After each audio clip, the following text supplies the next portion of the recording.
नमस्कार। Stock market course for intermediates के fourth part में आपका स्वागत है। थर्ड पार्ट में हमने बात की थी मिस्टर ओ शॉगनेसी की कॉर्नरस्टोन ग्रोथ मेथड के बारे में। जैसे कि हमने बात की थी कि मिस्टर ओ शॉगनेसी की दो मेथड्स है, कॉर्नरस्टोन ग्रोथ और कॉर्नरस्टोन वैल्यू। तो आज हम बात करेंगे कॉर्नरस्टोन वैल्यू मेथड के बारे में। तो कॉर्नरस्टोन ग्रोथ मेथड की तरह ही कॉर्नरस्टोन वैल्यू मेथड के भी 3 क्राइटेरियाज है। पहला क्राइटेरिया ये है कि वो कंपनी एक लार्ज कैप कंपनी होनी चाहिए। देखो, जनरली जिन कंपनीज का मार्केट कैपिटलाइजेशन 70-80 हजार करोड़ से ज्यादा होता है उन्हें लार्ज कैप कंपनीज कहा जाता है। वैसे लार्ज कैप कंपनीज का कोई फिक्स क्राइटेरिया नहीं है, तो इस पहली स्टेप में आप उन कंपनीज को चुन सकते हो जिनका मार्केट कैपिटलाइजेशन 70-80 हजार करोड़ से ज्यादा है। दूसरी स्टेप ये है कि उस कंपनी का कैश फ्लो पर शेयर मार्केट एवरेज से ज्यादा होना चाहिए। कैश फ्लो पर शेयर को निकालने के लिए आपको करना ये होता है कि net cash flow from operating activities को नंबर ऑफ शेयर से डिवाइड करना होता है। तो यहाँ पर टीसीएस के कैश फ्लो स्टेटमेंट में आप देख सकते हो net cash generated from operating activities, जो कि है 28,593 करोड़। उसे आपको कंपनी के टोटल नंबर ऑफ शेयर से डिवाइड करना है, जिसके बाद आपको कैश फ्लो पर शेयर मिल जाएगा। तो cash flow from operating activities that is 28,593 crore divided by total number of outstanding shares that is 375.23 crore is equal to 76.19।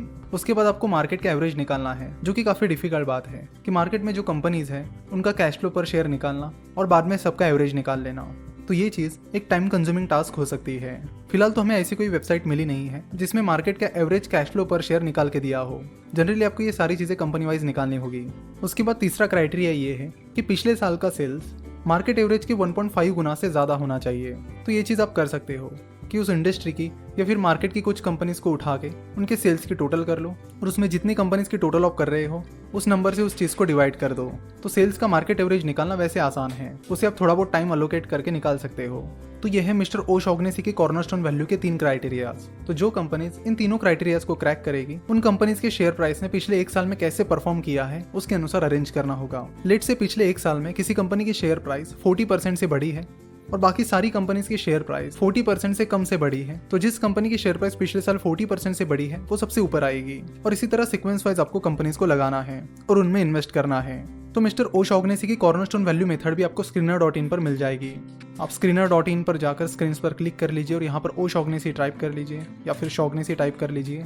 Search box पे क्लिक कर लीजिए। उसके बाद नीचे यहाँ पर ओ शॉगनेसी फॉर्मूला पार्ट 1 उस पर क्लिक कर लीजिए। तो ये है कॉर्नरस्टोन वैल्यू मेथड। उसका क्राइटेरिया आपको यहाँ पे दिखने मिलेगा। तो यहाँ पे दिया है कि मार्केट कैपिटलाइजेशन 10,000 करोड़ से ज्यादा होना चाहिए, but according to O'Shaughnessy market capitalisation के अनुसार वो कंपनी लार्ज कैप कंपनी होनी चाहिए। तो यहाँ पर 10,000 के बजाय आप 70-80 हजार रुपए कर लोगे तो बेहतर रहेगा। उसके बाद यहाँ पर दिया है net cash flow last year divided by number of equity shares 1 से ज्यादा होना चाहिए।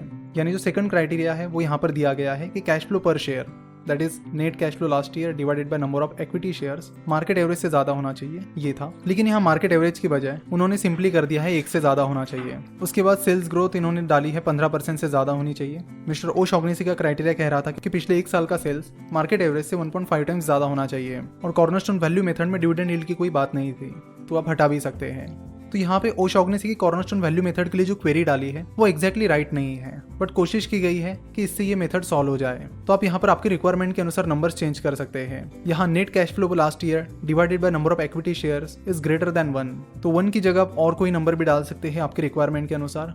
और सेल्स ग्रोथ आपको कम ज्यादा चाहिए तो वो भी आप कर सकते हैं और उसके बाद इस क्वेरी को रन कर सकते हैं। तो screener.in पर कॉर्नरस्टोन वैल्यू मेथड के लिए जो क्वेरी दी गई है वो कम्प्लीटली राइट नहीं है, तो उसे आप अवॉइड भी कर सकते हैं और खुद से कैलकुलेट करना ही प्रीफर कर सकते हैं। कॉर्नरस्टोन वैल्यू मेथड और कॉर्नरस्टोन ग्रोथ मेथड ये दोनों भी मेथड्स थोड़ी रिस्की है, क्योंकि इनमें कई सारे फैक्टर्स नहीं है, जैसे कि डेट फैक्टर नहीं है, एसेट फैक्टर नहीं है।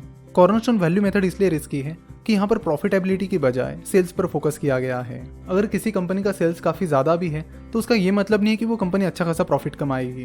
कंपनी अच्छा प्रॉफिट कमा रही है या नहीं ये डिपेंड करता है कि कंपनी की प्रॉफिट मार्जिन कितनी है। अगर कंपनी की नेट प्रॉफिट मार्जिन है 20%, तो उसका मतलब है कि अगर कंपनी 100 करोड़ का रेवेन्यू कमा रही है तो उसके पीछे कंपनी को 20 करोड़ का प्रॉफिट हो रहा है। तो बस किसी कंपनी का सेल्स देखकर आप उस कंपनी की प्रॉफिटेबिलिटी का अंदाजा नहीं लगा सकते। तो कॉर्नरस्टोन वैल्यू मेथड पर प्रॉफिटेबिलिटी पर फोकस नहीं किया गया है। हाँ, यहाँ पर कैश फ्लो पर जरूर फोकस किया गया है, जो कि अच्छी बात भी है, पर साथ ही इस मेथड में प्रॉफिटेबिलिटी से रिलेटेड कम से कम एक फैक्टर होना चाहिए था। वैसे इन दोनों भी मेथड्स ने मिस्टर जेम्स ओ शॉगनेसी के लिए बहुत अच्छा परफॉर्म किया है। उन्होंने इंडाइसेस को आसानी से बीट कर दिया है। आशा करता हूँ कि कॉर्नरस्टोन ग्रोथ मेथड और कॉर्नरस्टोन वैल्यू मेथड, ये दोनों भी मेथड्स आपको अच्छे से समझ में आई होगी। वैसे ये मेथड्स काफी इंटरेस्टिंग है और इनका थीसिस समझने की आप कोशिश कीजिए कि क्या चीजें सोचकर इन मेथड्स को बनाया गया है, जिससे आपको अपनी खुद की स्ट्रेटेजी डेवलप करने में मदद होगी। तो अब तक हमने मेनली 2 इन्वेस्टर्स की स्ट्रेटेजीज कवर की है, मिस्टर जोएल ग्रीनब्लैट और मिस्टर जेम्स ओशॉग्नेसी। नेक्स्ट पार्ट में हम ऐसे ही सक्सेसफुल इन्वेस्टर की स्ट्रेटेजी कवर करने की कोशिश करेंगे। आज का ये लेक्चर देखने के लिए और हमसे जुड़े रहने के लिए आपका बहुत बहुत धन्यवाद।